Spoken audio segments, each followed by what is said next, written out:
Okay, so anyone following the crypto markets, Yeah. things have been a little crazy recently. Yeah, a little bit. But what's been really interesting to me is how the U.S. government is reacting to it all. Hmm. I mean, it seems like there's been a real shift in their thinking, just even over the last few months. Yeah, definitely.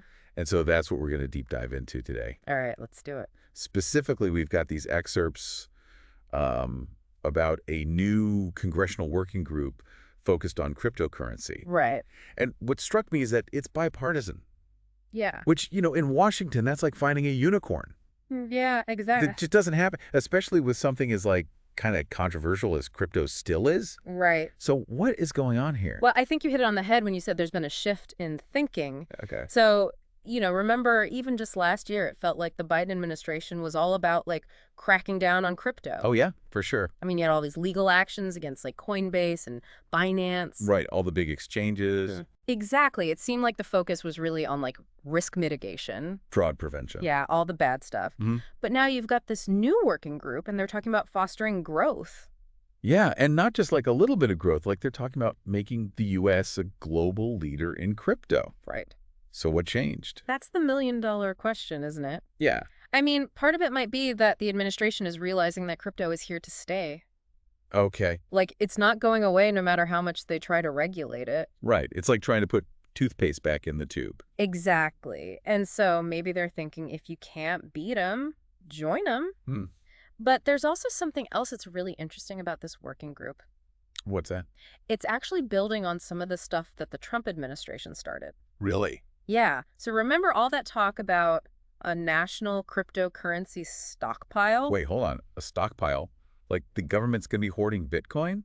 Well, it's not clear exactly what they would be stockpiling. But yeah, the idea was to create something like a strategic reserve, but for digital assets. Okay. I've never heard of that before. Is that a thing? Well, we have strategic reserves for other things like oil. Right. So it's not a completely new concept. Okay, so what would a crypto stockpile even be used for? Like, what's the point? Well, think about it like this. Let's say there's some kind of major global crisis Okay. and the traditional financial system goes haywire. Like a cyber attack or something. Yeah, something like that. Hmm. So in that scenario, having a stockpile of crypto could act as a kind of safety net. Interesting. It would give the U.S. a way to keep the economy functioning even if the dollar was no longer reliable. Huh.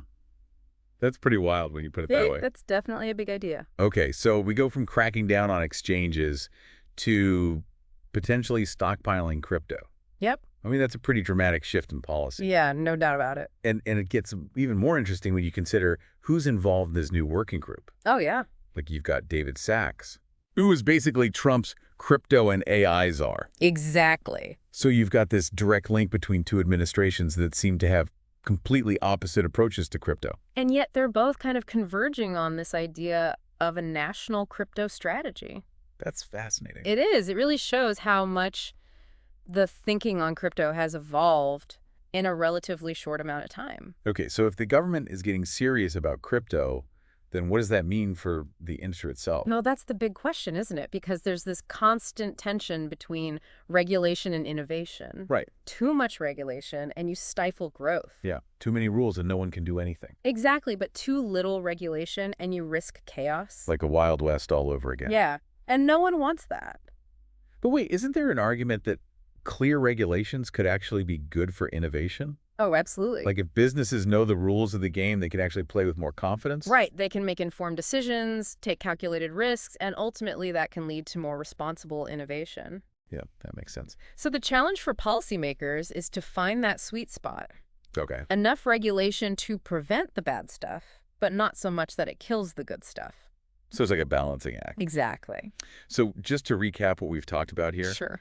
it seems like we've gone from a focus on damage control when it comes to crypto to actively trying to create a fertile ground for it to thrive. Yeah, that's a good way to put it. It's pretty remarkable how much the conversation has changed. It really is. And it makes you wonder what's going to happen next. Okay, so what happens if the U.S. actually becomes a global leader in fostering crypto innovation?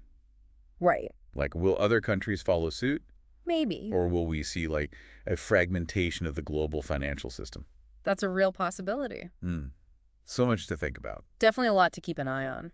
Well, I think you've given everyone listening a lot to chew on today. I hope so. It's clear that we're not just watching the evolution of a technology here, Right. but potentially a whole new era of finance. Yeah, and that's what makes it so exciting. I agree with that. It's like the Wild West, but for money. Yeah, I guess it is. It's a whole new frontier. Well, thanks for helping us explore that frontier today. Happy to be here.